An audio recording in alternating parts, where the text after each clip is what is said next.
सांप्रदायिकता ते फिरका प्रस्ती का पान चढ़ा देंगे ने।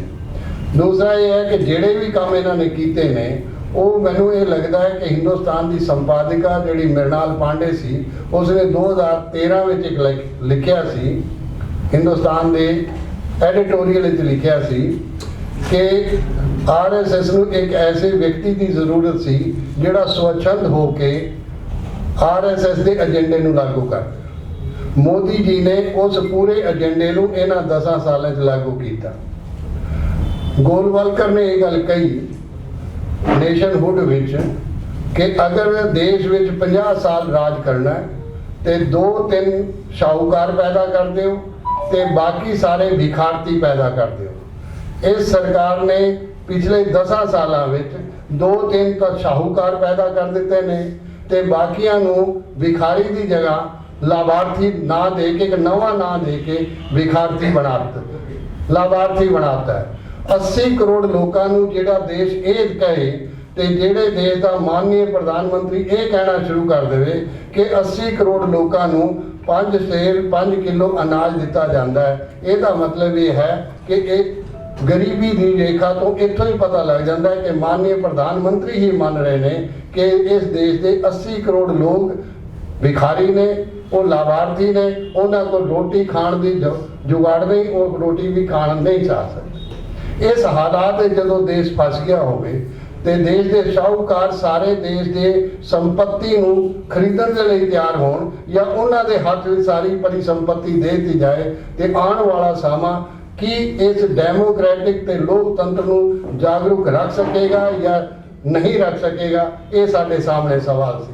इन्हां सवालों के उत्ते 12-13 दिसंबर 2023 नू लगातार वर्धा विच मीटिंग हुई। उन्हां सारिਆਂ ने सलाह बनाई कि सानू असी कोई राजनीतिक पार्टी नहीं हाँ, असी कोई ऐसा भी नहीं है कि असी जाके कोई इलैक्शन लड़ रहे हैं, पर साडा एक जागरूक नागरिक होने के नाते साडा ये फर्ज बनता है कि इस सरकार बारे लोगों के विच जागरूकता पैदा की जाए, उन्होंने अंदर जन जागरण पैदा किया जाए।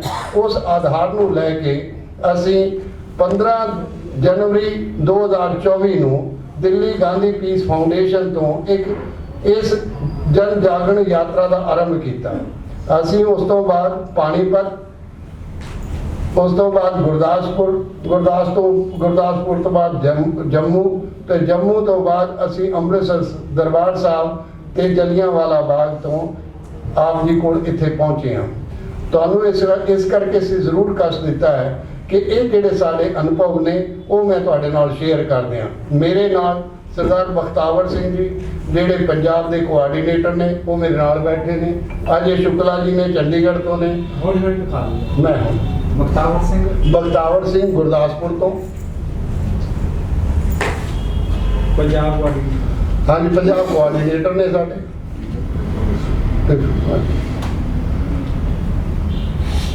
अजय शुक्ला जी ने साडे नाल एक पत्रकार होंदे हुए इन्होंने ये गल सोची है कि सानू इस जागरूक जन जागरण अभियान में साडा हिस्सा बनना चाहिए। मेरे नाल आनंद वर्धन लखनऊ तो ने, ये असी दोनों वर्धा विच इकट्ठे रहे। लगातार साडी चर्चा हुई इस गल दे उत्ते कि देश किहड़ी साइड से जाएगा, किस पासे ये देश चल रहा है, सानू इस वास्ते की करना चाहिए। अगर असी अज ना समझे तो अगे तो किवें समझांगे। तो ये आनंद वर्धन ने, ये लखनऊ तो ने, ये लीडिंग इन्हां दा चैनल है तो उन्हां दा 1 करोड़ के करीब मेरे ख्याल है मास व्यूअर है। ये मेरे नाल बैठे ने कैप्टन घुम्मन जी ने, ये चंडीगढ़ तो ने। सो असी तुहाडे सामने इस करके आए कि इन्हां हालातां नूं देखदे हुए मैं 2 लाइनां जिहड़ियां बेसिक लाइनां सन ओहदियां अंग्रेजी में तुहाडे सामने मैं कर देना। Today India has turned into a grazing field for all kinds of religious bigots led by Hindutva forces. Even the Prime Minister of the country who took oath to uphold democratic secular polity is identifying himself as a Hindu nationalist, as if he is in office to serve the cause of Hindutva. RSS and BJP rulers are openly declaring their commitment to turn India into a Hindu state for what that we fought the freedom movement jointly with a view that this would be sovereign, socialist, secular and democratic republic.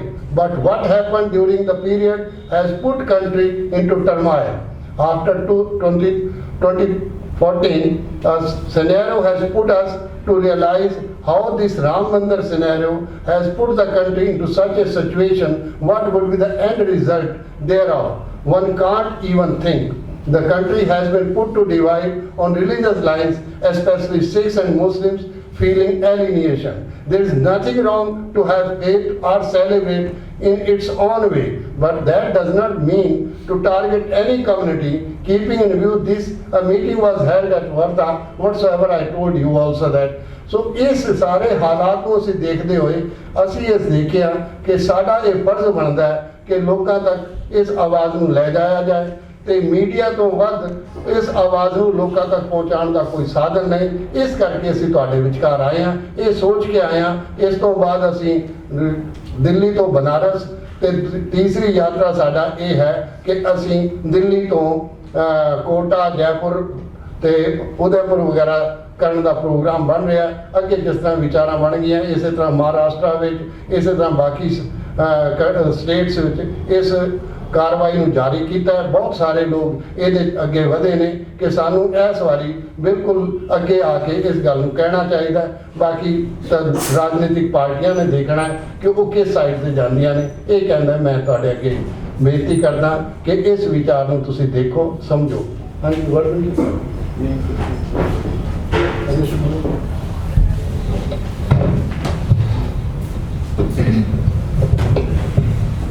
एक दो चीज ये बतानी कि यात्रा सिर्फ इसलिए नहीं है और ये सोच इसलिए नहीं है। हम लोग स्वर्ण मंदिर में गए, वहां पर हम लोगों ने SGPC के सेक्रेटरी साहब से, ग्रेवाल साहब से मुलाकात करी।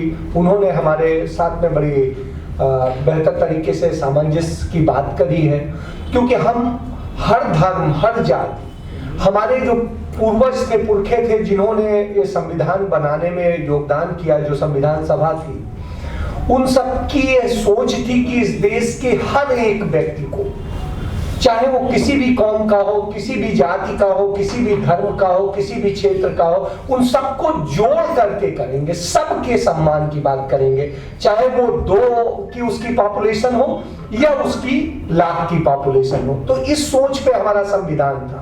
लेकिन आज उस संविधान की कसम खा करके जो लोग प्रधानमंत्री से लेकर तमाम सारे पदों पर बैठे हुए हैं, उनमें बैठने के बाद उनको छोड़ के वो सिर्फ तोड़ने का काम कर रहे हैं। और चूंकि तोड़ा जा रहा है, नफरत पैदा की जा रही है, एक दूसरे को मार देने की, सिर्फ एक ही कौम राज करेगी, बाकी सबको खत्म कर दिया जाएगा, एक ही जाति राज करेगी, सबको खत्म कर दिया जाएगा, कुछ पूंजीपति राज करेंगे, सबको खत्म कर दिया जाएगा।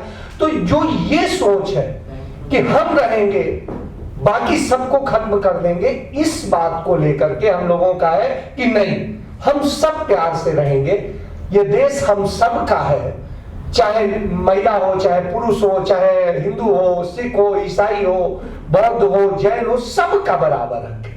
और हिंदुस्तान की आजादी में जिन 7.5 लाख लोगों ने कुर्बानियां दी, उनमें पंजाब सबसे ज्यादा था। और इसलिए हमने इस प्रोग्राम का जो शुरुआत की है, पैगाम मोहब्बत, वो पंजाब से शुरू की है। मैंने खुद 5 लाख रुपए महीने की नौकरी छोड़ करके इस मिशन के साथ जोड़ने का फैसला किया, इसलिए सिर्फ क्योंकि मुझे लगा कि आज देश को जरूरत है। मेरे पूर्वजों ने, मेरे खुद अपने जो ग्रैंडफादर के पिताजी थे, उन्होंने इस देश के लिए शहादत दी थी। तो मुझे दर्द है इस देश की, मैं टूटते हुए नहीं देख सकता हूं। और इसलिए मैं, आप फ्रीडम फाइटर्स एसोसिएशन के पूरे पंजाब के हेड भी हैं, आपको दर्द है, तो हमें इस देश का जब टूटता है कुछ तो दर्द होता है, क्योंकि हमारा बनाने में योगदान है, हमारे पूर्वजों का योगदान और हम सबके योगदान है। क्योंकि जो संविधान सभा बनी थी, हमारे सबके पूर्वजों ने मिल के बनाई थी, वो किसी पार्टी की नहीं थी, और उसने ये किया था। तो आज जब वो तोड़ा जा रहा है तो दर्द है। दर्द है। जिन दिनों मैं एडिटर इन चीफ था एक चैनल का, और 14 चैनल थे उसके, नाम इसलिए नहीं लूंगा कि अच्छा नहीं लगता है, आप गूगल पे सर्च करेंगे मेरा नाम आ जाएगा। तो जब मैं था तो मैं एक चीज को लेकर के अपने मैनेजमेंट से लड़ रहा था कि पहले हमारे स्ट्रिंगर्स को जो 8-10 हजार रुपए मिलते थे वो भी उन्होंने कहा कि नहीं देने, सब मुफ्त में काम कराएंगे। आप ये सोचिए, और एक तरफ आप सरकार से तमाम कमाई कर रहे हैं, चलिए आप हमें दे रहे हैं सैलरी, लेकिन उसको भी कुछ तो दीजिए, कम से कम वो। अब आप चाहते भी हैं कि वो ठीक से काम करे, उसके बाद उसे चोरी करने की आप आदत डालना चाहते हैं। तो ये जो एक स्थिति, यही स्थिति बिल्कुल सरकार अपना रही है। तो मेरा ये मानना है कि हम किसी को चोर भिखारी ना बनाएं, हम उसको मिनिमम इतना तो दें कि वो इज्जत से जी सके, फिर हम उस पर कहें कि भाई आप ऐसा करो ऐसा ना करो। तो ईमानदारी सिखाने के पहले हम उसे ईमानदार बनने के लिए प्रेरित तो करें। तो आज देश बेईमानी में फंस गया है, और ये बेईमानी, ये भ्रष्टाचार सिर्फ पैसे का नहीं है, हर तरह का। यह हमारे देश की व्यवस्थाओं से भ्रष्टाचार है।